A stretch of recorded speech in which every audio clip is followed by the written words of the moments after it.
Welcome back to the How to Japanese podcast. This is episode 41.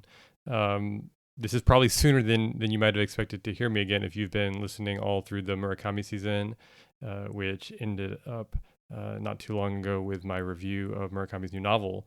But I thought I'd try and do an episode every month, kind of coinciding with the monthly newsletter that I'm putting out on Substack. This won't be me just reading the newsletter, but I'll be going over some of the points that I make there and kind of mentioning anything else that I've been up to the last month in terms of Japanese language study, any thoughts, things like that.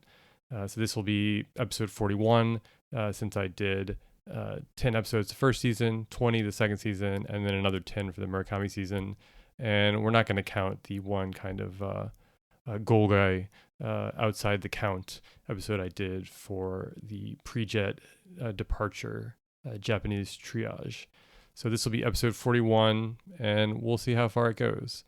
This month in the newsletter, I talk about kanji study, which obviously I started over 20 years ago at this point, but more recently I refreshed going back into the IUC program, the Inter-University Center for Japanese Language Studies. So for me, kanji are wrapped up in the 4th of July, 2021. That's when I had given notice of my job. I was working out the last, month or so and doing my kind of great resignation moment after about a year and a few months of the pandemic, making a move back towards kind of Japanese language and Japan. And I had received at that point a kind of list of materials for IUC. I think I received it maybe on July 2nd. And had that kind of giddy energy you get before you start a new class, a new school year. This was the last school year I'll ever have, I think. And I still had that same energy. It was still exciting. And one thing I knew about IUC, I've spoken about IUC with two guests in the past. So if you go back and listen to Paula Curtis on season 1 or Molly Desjardins on season 2, episode 17. You'll hear us talk about the program, and one of the things they do is they have a pretty intensive kanji program. It's all basically self-study, and they have a great textbook called Kanji in Context. And I wasn't able to get a hold of that textbook on that 4th of July weekend, but I found an Anki deck. And so I took a moment on July 4th to kind of, have a break, take the vacation day. And it was a perfect Chicago summer, which is partially why I'm thinking about it. It's Marine Day here in Japan, and it was the hottest day of the year in Osaka. It's 35 degrees Celsius, which a quick Google shows me is 95 Fahrenheit, which, to be honest, now that I convert it, doesn't feel so terrible. I grew up in New Orleans where it was regularly 97, 98 with, terrible humidity. Although I think when you're a kid, you just put up with the heat. It just doesn't affect you quite as much as it does once you get older. And maybe it was spending 9 years in Chicago and getting used to the winters there and having these amazing summers where it's like 65 degrees at night. And 4th of July 2021 was one of those days. It was a perfectly clear day, blue skies, maybe, clouds here and there, lake, just perfect blue, Lake Michigan, right on the city. I lived, 3-4 blocks, not even that much, 2 blocks from the lake. And I walked around the block to this restaurant called the Bar on Buena, had a BLT for dinner with a pint of Surly Helles beer, which is this amazing, super bitter Pilsner. I would say pretty European in style. It's not an American Pilsner where they're using these kind of fruity aromatic hops. They're using, I think, continental hops, which are earthy, very pungently earthy and bitter. And that beer has really stuck with me. And then I went for a bike ride on the lake and kind of watched people shooting off fireworks and had an early night because I wanted to get up the next day and start with a clean start with that kanji program. And it was great. I didn't have this Kanji in Context textbook that IUC uses, but I found this Anki deck and I started going through it. I had not really used an SRS program, a spaced repetition software program. They didn't exist when I was in college. And I remember wherever I was when I first learned that they existed and were available, and you could use them to kind of study kanji more optimally. If you haven't heard of them before and you're listening to this podcast, I think that's probably unlikely. But for the few listeners who haven't heard of SRS software before, it's a software that runs on some sort of algorithm that basically shows you flashcards at the optimal moment. If it can tell you rate how well you remember the information you're supposed to remember, and the software then puts the card in a certain category and will show it to you right at that moment when you need to kind of have that information refreshed. So it's kind of like it makes it more and more distant. So if you remember it today, it'll show it to you in 3 days. If you remember it in 3 days, it'll then show it to you in a week. If you remember it in a week, it'll show it to you in 2 weeks. And so it's gradually extending this distance you have from the flashcard in an optimal manner for you to kind of remember it. And then if you forget it, if you say, "Oh, wasn't able to remember it," it'll show it to you again tomorrow, and you build up that process again. And I knew I needed something like that when I was in college. I wasn't ever the kind of person who could do like a big stack of flashcards on my own. I did kanji notebooks, and those were useful for me. But my college program didn't really have a kind of consistent kanji program that was linked from first year, second year, third year, fourth year. So I didn't have a good sense of where I was in the kanji. Other than that, I was, reading books by the time I was in my third, fourth year of studying. And by fifth year, I didn't have too much trouble reading. It was just kind of standard. And after that, I did the JLPT and was doing kanji notebooks for the JLPT textbooks. And so I didn't ever go through them in a methodical manner, which I think is useful. I think it's good to have that foundation if possible, whether it's through a college program or something that you do on your own. I think that's key. And so when I learned about this SRS software, which is kind of ideal for some kind of methodical approach like that, it was this deep psychological pain. I was like, no, why didn't I have this? I wanted something exactly like this. I was not a programmer. I couldn't have done it myself. But I know that if I had started early, I probably would have been able to keep up with it. And so at some point, I tried to start decks on my own where I was building these decks of flashcards of vocab that I had been using, or tried to go through a kanji deck. I remember, at I won't say which jobs in my past where I had downtime, I would go through. Not Jet. I have lots of downtime on Jet, but this is not Jet. I was going through some kanji decks and slowly kind of trying to work through them, but again, would fall off there. So never really was able to be successful with the deck, but knew that this was a moment going into IUC, that this was a methodical approach that I could take. This was a textbook geared towards teaching you the Joyo kanji, which are the 2,136.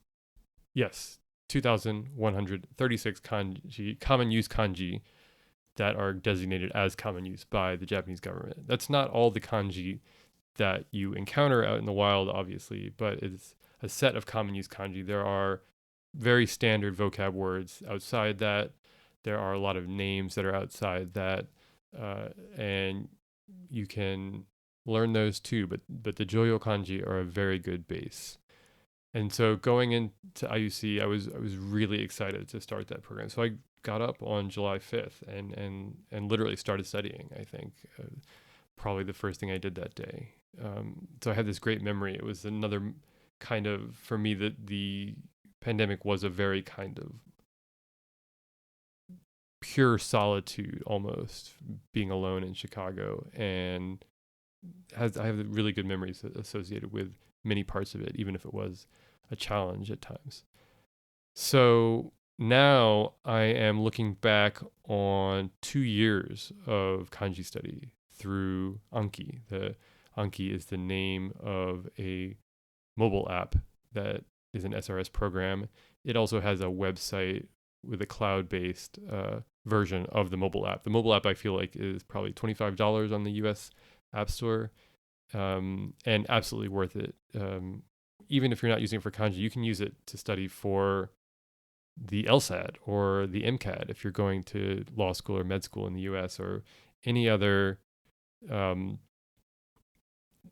standardized test that you need to take, let alone just a set of knowledge that you might need to understand. If you wanted to learn all the capitals of every state in the US, you could use it to do that. And I'm sure that somebody's made a deck of that you could download already that Anki has on its website. The cloud version is free, by the way. So if you wanted to give it a shot before downloading the app, that's something you can totally do, and then link up your account with the app, and it will sync with your cloud account, and you can pick up right where you left off online. And so, yeah, I've been doing that for 2 years, and I've kind of stumbled here at the end. Um, it started falling off a little bit in February when I kind of started prepping for the Murakami season of the podcast, and fell off even worse once the Murakami book came around. But I was keeping up for the most part. And then Tears of the Kingdom was really the nail in the coffin. Once I got that, I have put 115 hours into that over the last month or two, and that really, I think, pushed me off my kanji study. So that's why I'm writing about kanji this month. Is I'm looking back on the 2-year anniversary of that 4th of July in Chicago, restarting my kanji uh, course of study. And so I wanted to go through what that was like, what I think about SRS now, looking back, how my thoughts about SRS has changed from initially learning about them to now having used them for an extended period of time, and what I can recommend, and then also what to do when you get blown off your course of study, how to get back on that course, or how to decide whether that's the right course for you. So, first of all, if you're studying Japanese, you need to be using some kind of, I think, SRS flashcards of some kind for at least some period of your Japanese study. I think the bare minimum would really be that first month when you're learning the kana, the hiragana, the katakana. You can really quick start your recognition of those two scripts by using these pieces of software, because they're going to show them to you in an optimal manner. They're going to really let you get in a lot of repetitions quickly. And I think that individual characters is all well and good. Like, you want to be able to recognize a, I, ue, or kaki, kukeko, and everything like that. But you might also experiment trying to do short hiragana and katakana words. There's a katakana deck online that I found and experimented with this a little bit, but I think using it correctly is going to make katakana much more familiar for you and easier to read. And the same is true with hiragana. So I would say at the bare minimum, you really want to kickstart your recognition of the basic Japanese scripts with a flashcard system of some sort. I think whether or not you're creating the decks yourself, that's a separate question. I would not recommend it unless you're the kind of person that likes to do that and is wired to do that. I think somebody who's wired to set up a rules-based database, that's the kind of person that's going to thrive on creating their own deck. That was not me. I was much more able to find a deck that I used, adjust it, and figure out what worked best for me. And so I'll talk about that a little bit today too. Whether you go on to continue using Anki, I think, will vary. I do think it's useful to get the kanji down. So you might want to think about using it to get the kanji, at the very least, to, for the first couple of years of your Japanese course. But after that, I think it's going to vary. There's a lot of people out there that recommend using it for any kind of new phrase you want to help remember. And I would say that's not something that I can really say one way or the other, to be honest. I haven't used it that way, so I don't really feel qualified to make a recommendation one way or the other. We'll say that after a certain point, recognition becomes less important than production of Japanese material, both writing and speaking, right? And then also reception of Japanese out in the wild. So not this kind of like somewhat sterile environment of a deck of flashcards. You need to be reading Japanese novels. You need to be watching Japanese TV. You need to be outputting Japanese speech within a native environment, and you need to be writing kanji. So unfortunately, humans were a human SRS for years and years. 200 years ago, before we had computers that kind of now make kanji scripts so much easier. But you were forced to just kind of write again and again and again every day, or else you couldn't communicate. You couldn't write messages to people, and so actually physically writing out the kanji, I think, is critical on paper with a pen or pencil. By the end of my kind of flashcard, 2 years on SRS, I was doing it on the screen for the most part because I was doing my daily repetitions while I was watching something on TV, or while I was listening to a podcast, or while I was on the train, and I just didn't have the time or space to write it out. But I would say the whole year I was at IUC, and then a good chunk of the time after that, I was writing them in the kind of notebooks you can get in Japan that are set up to write out characters. Even if you don't have those specialized notebooks, I would say just get a regular ruled, not a college ruled, get the regular ruled notebooks and write there, or write on a blank piece of paper. But or if you want, you could print out character sheets to help you get that kind of spacing, which is nice. But actually writing them out, I think, is key. I think that getting those physical repetitions is important. That's part of it. The other thing to think about is, how can you turn a passive study system like an SRS app into more active learning? How can you use it to put you in a position where you're going to have to produce Japanese characters written and the actual thought of the word? And I think the way to do that is to flip your decks. So a normal Anki deck will, if you think about the kind of prototypical Anki deck, a kanji deck, let's say the 2136 kanji, it would have 2136 flashcards. That's probably the absolute simplest deck. And you would go through them with repetitions. It would show you the kanji, and you would have to say what it meant. Or it would, a more complicated deck would show you a vocab word, and you have to say the pronunciation and the meaning. When I started, I knew that I wanted to be producing the kanji actively. So I had to figure out a way to flip that. And so when I found the deck for kanji in context, it was actually very well annotated.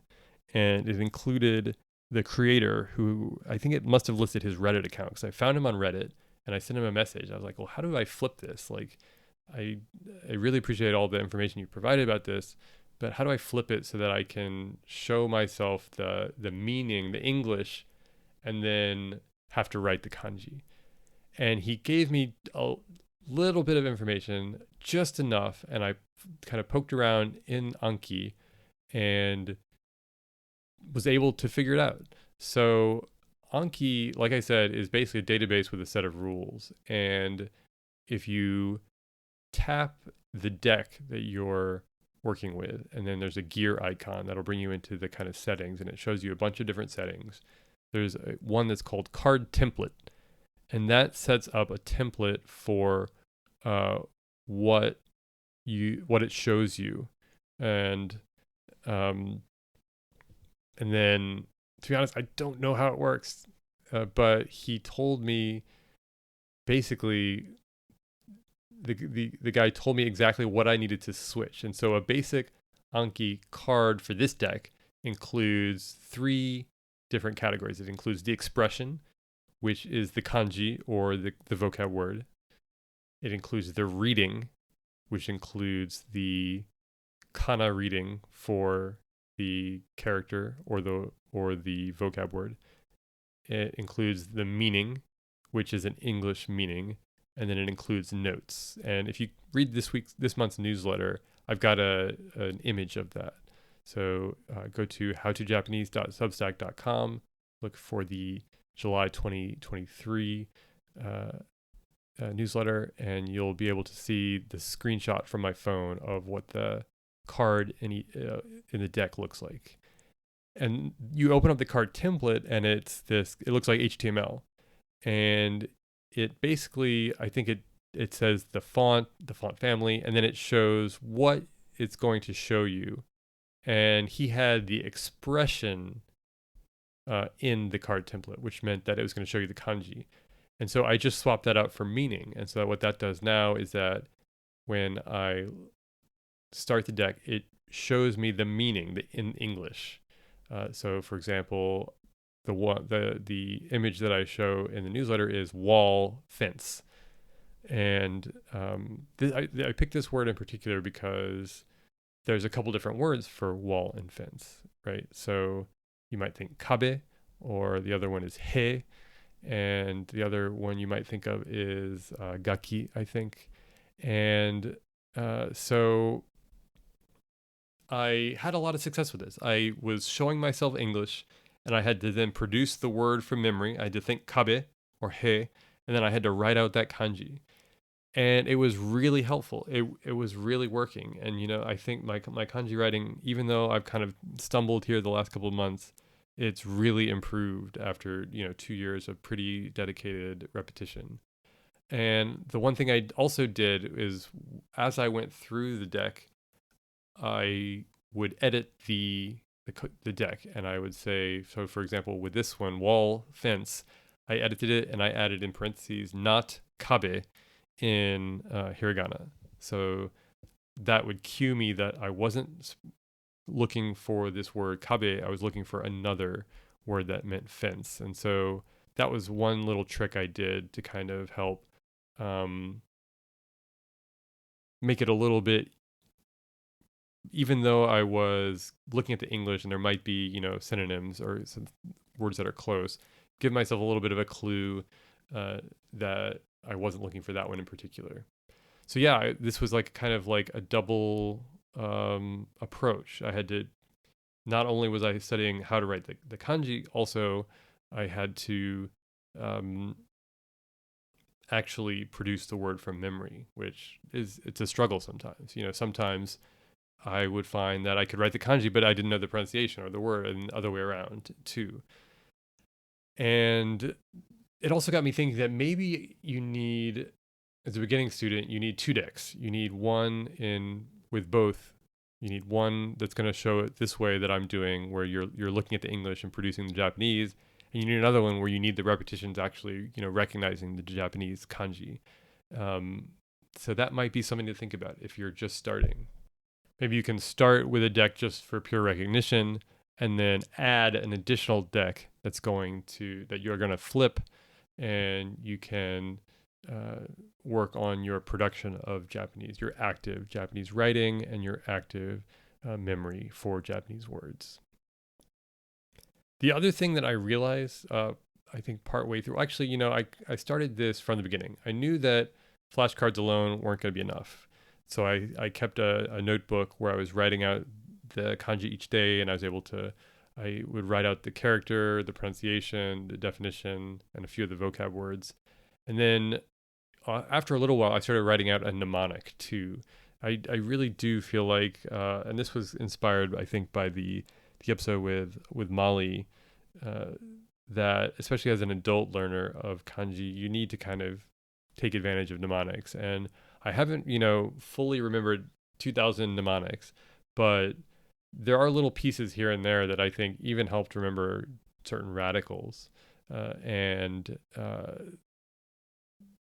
that I think was really important. So something you should think about doing for early on. And I used two websites, Kanji Damage, which has some mnemonics of questionable, of dubious kind of content, and then Joyo Kanji, which is a pretty classic kanji study website. So take a look at both of those. I do think that approaching the kanji methodically is critical. Giving yourself some kind of pace or course to study is great. 10 months for me was good. It was I would say a not insignificant amount of kind of like mental anguish to actually do that plan the way I did it. Probably spent maybe a little bit too much time focused on kanji, but I think it was worth it. I don't know if I could have done, half that pace for twice as long. I think it might have been worth it to go for 10 months. But I was thinking about, what might be a good approach for people who were looking to do kanji in a year.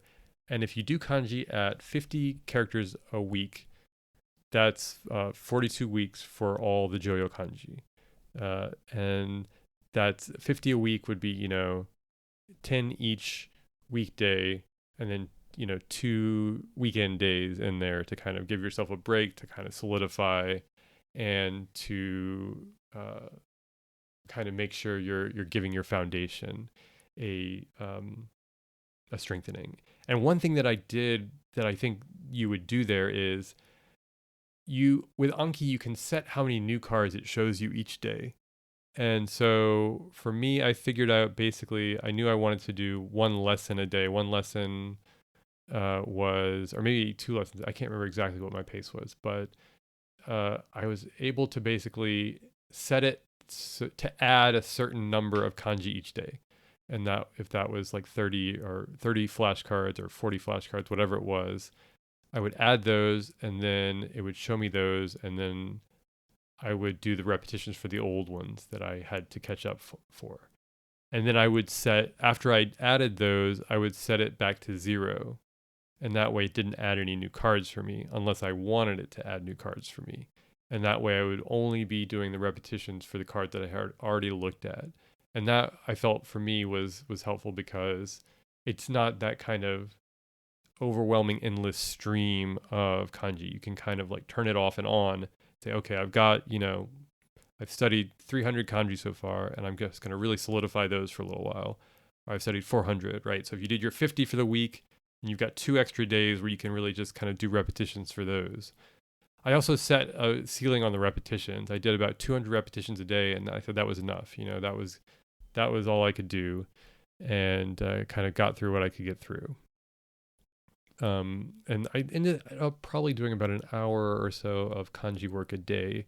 And again, tried to kind of multitask by listening to music, listening to podcasts, both Japanese and English.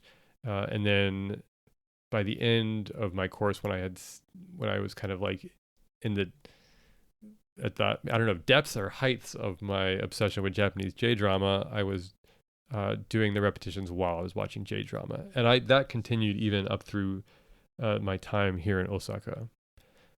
So I think that's something you can do, if you listen to certain podcasts, put those on while you're doing it, and then do your repetitions for the day. Give yourself a set number of new flashcards each day, then turn off the new cards. Give yourself a set number of repetitions each day, and then turn off the repetitions. And that's going to give you a kind of more balanced approach for your SRS program. One other thing I realized during this program is that spelling English words is a lot more difficult than I think people give it credit for, especially native English speakers.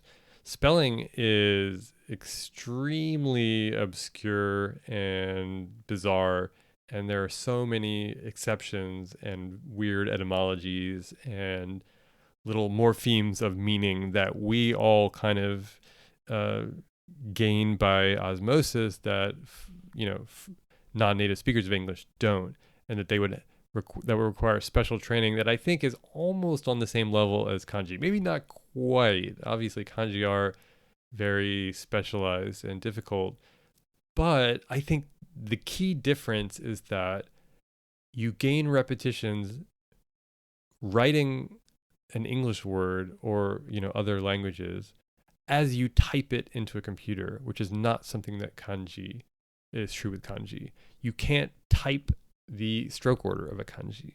Imagine if you could type the stroke order of a kanji, they wouldn't be nearly so difficult because you'd be getting these repetitions as you input them into a computer. Whereas non-native English speakers, as they're typing, they're getting effectively another chance to write out a kanji, which I think is pretty cool, and something that I think just further goes to show that you have to be active about producing kanji in order to get as close as you can to that pre-technological world where there was no option other than to be a human SRS and write it out a bunch of times. Uh, but I wouldn't worry. I was 40 years old when I finally did this methodical approach to kanji. You're never too old to learn kanji. You just need to kind of stick with it and tell yourself it's my prioritization. It's something I'm prioritizing right now, to get through it.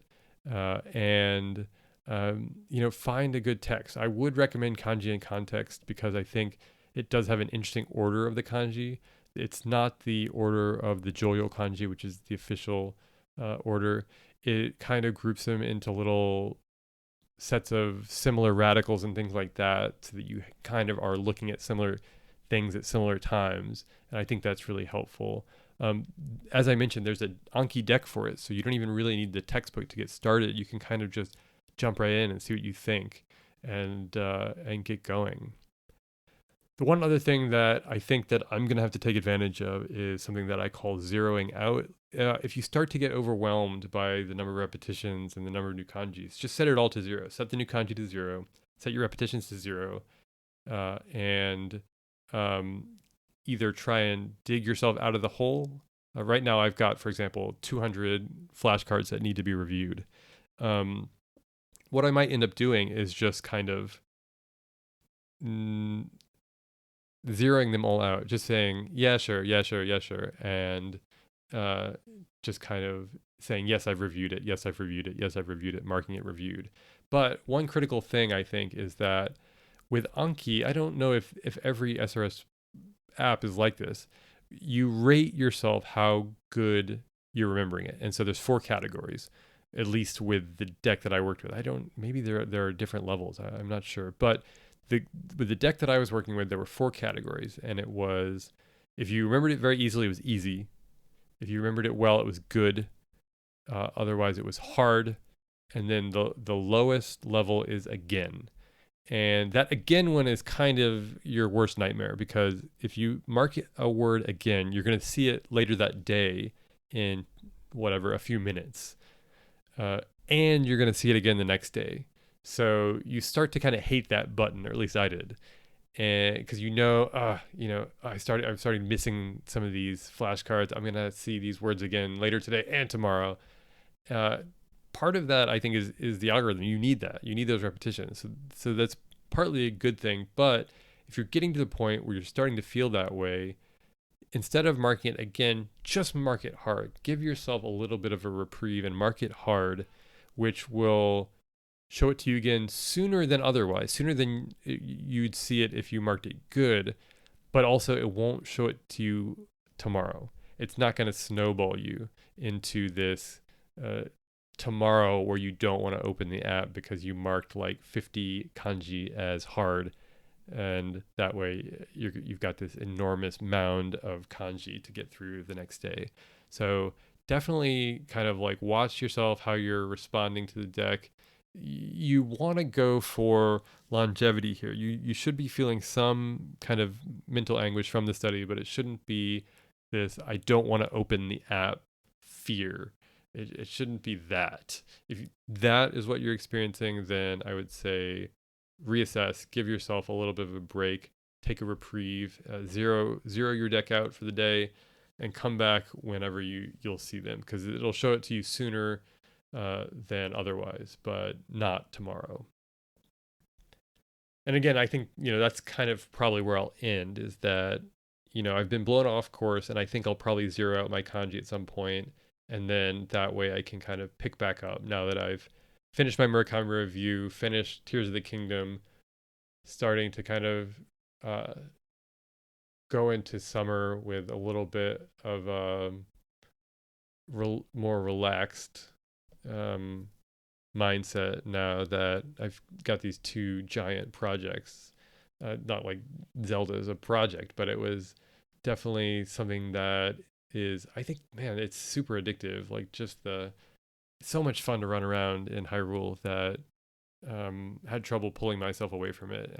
But luckily I've taken a break from it. I'm playing Fire Emblem Engage, Fire Emblem Fates on the Nintendo 3DS I picked up, and looking forward to some other games later this year. But I think with this refresh mindset, might find it easier to get back to, maybe 20, 30 repetitions a day, which is where I had gotten. I had gotten my kanji deck down. I had basically turned off new cards after I got through all the Joyo kanji, and um, was just doing kind of repetitions, and had seen the cards so frequently that I was doing, just 15 to 20 repetitions a day, which is a nice point to be at once you do a certain set deck long enough. If it's a limited number of cards, you really will get to a point where it's very comfortable practice. It's a heavy lift at first, but then your memory gets so good at these words you're working with that